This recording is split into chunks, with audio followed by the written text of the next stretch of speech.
दोस्तों आज से ग्रुप डी के एग्जाम स्टार्ट हुए। दोनों शिफ्ट में किस प्रकार के क्वेश्चंस आए, लेवल कैसा था, किन टॉपिक से क्वेश्चंस पूछे गए, सारी चीजों की जानकारी मैं आपको दे रहा हूं। आपको पता है कि रेलवे ने एनालिसिस पर तो बैन लगा के रखा है, तो कोई भी टीचर आपको एनालिसिस नहीं करा पाएगा। यानी रियल आए हुए क्वेश्चंस, पेपर के एग्जैक्ट क्वेश्चंस कोई सॉल्व नहीं करा सकता। तो केवल आपकी इतनी मदद की जा सकती है ताकि आप आगे जिनका एग्जाम है उन्हें पता रहे कि भाई क्या आ रहा है, कौन से टॉपिक्स को पढ़ना है, लेवल कैसा है, इजी है, मॉडरेट है। बस इतनी जानकारी आपको मिल सकती है और फिर मॉडल क्वेश्चंस आपको सॉल्व करवा सकते हैं। इससे ज्यादा कुछ नहीं हो सकता।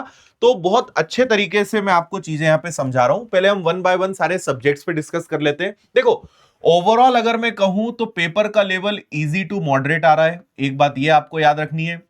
दूसरी, प्रीवियस ईयर्स के क्वेश्चंस की बहुत हेल्प स्टूडेंट्स को मिली है। और ये हम हमेशा से, मैंने जब भी आपको स्टडी प्लान या मास्टर प्लान दिया है, मैंने एक ही बात कही कि भाई पुराने पेपर ज्यादा से ज्यादा लगाना, क्योंकि उसी की आपको हेल्प मिलेगी। तो अभी जो रिसेंट में रेलवे के एग्जाम्स हुए और जो पुराना पैटर्न था सब उसके आसपास है, तो पीवाईक्यूज की बहुत हेल्प मिली है। और तीसरा, जिसने बहुत सारे टेस्ट लगाए होंगे उसको फायदा मिला होगा।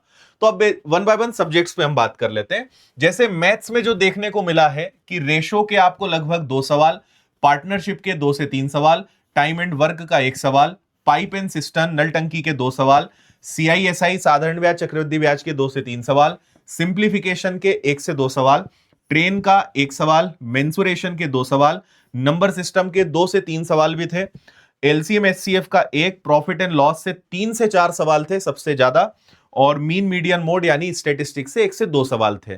तो कुछ ही चैप्टर्स हैं, पार्टनरशिप हो गया, पाइप एंड सिस्टम हो गया, प्रॉफिट एंड लॉस डिस्काउंट हो गया, जिनसे ज्यादा थे। बाकी लगभग हर एक चैप्टर से एक एक क्वेश्चन थे।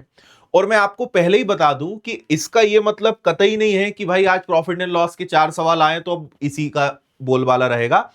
हो सकता है कि कल ये इसके क्वेश्चंस कम हो जाएं या 2 दिन बाद ये खत्म हो जाए, किसी और चैप्टर के क्वेश्चंस बढ़ जाएं। जो चैप्टर का नाम यहां नहीं लिखा है इसका ये मतलब नहीं कि उसके क्वेश्चंस नहीं आए, क्योंकि बच्चों ने जो बताया, जो हमने उनसे पूछा उसके आधार पे बताया। या हो सकता है फॉर एग्जाम्पल जैसे एवरेज है, औसत है, इसमें नहीं लिखा है लेकिन औसत के क्वेश्चंस भी आए हैं, है ना। एज के क्वेश्चन है, हो सकता है आज नहीं आए लेकिन 2 दिन बाद उससे 2 क्वेश्चंस आ जाएं। तो एक बात आप ये समझो कि पढ़ के सब जाना है। कोई भी चैप्टर ऐसा नहीं है कि भाई अब यही हमेशा चलेगा। हर 1-2 दिन में आपको किसी चैप्टर का वेटेज कम दिखेगा, किसी चैप्टर का वेटेज ज्यादा दिखेगा।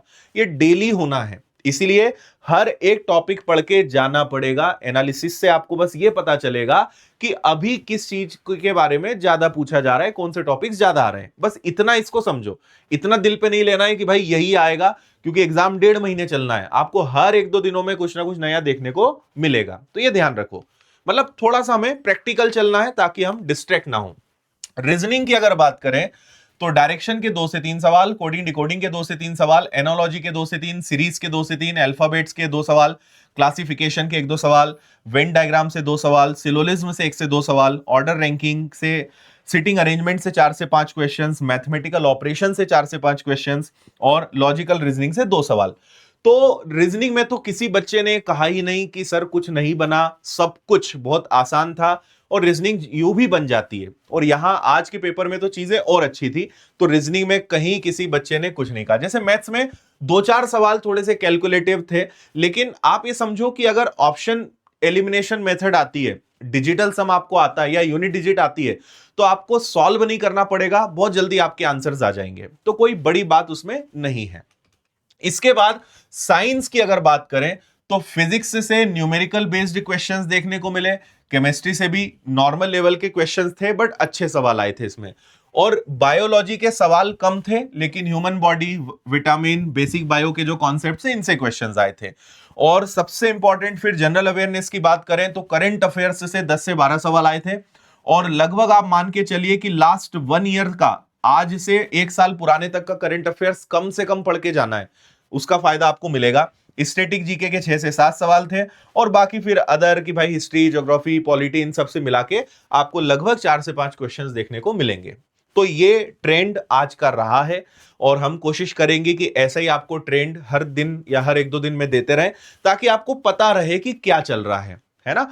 बाकी मैं फिर अपनी बात कहूंगा, टेस्ट ज्यादा से ज्यादा लगाओ, प्रीवियस ईयर्स के क्वेश्चंस का अच्छे से एनालिसिस करके जाओ और खुद पे भरोसा रख के जाओ। आपने जो पढ़ा है सब कुछ उसके इर्द गिर्द ही है, आपसे बहुत अच्छे से चीजें बनेंगी। बस घबराना नहीं है, खुद पे विश्वास रखना है और अपनी मेहनत पे विश्वास रखना है और बढ़िया तरीके से पेपर देने जाओ। और बहुत ज्यादा एनालिसिस देखने में अपना टाइम वेस्ट नहीं करना है।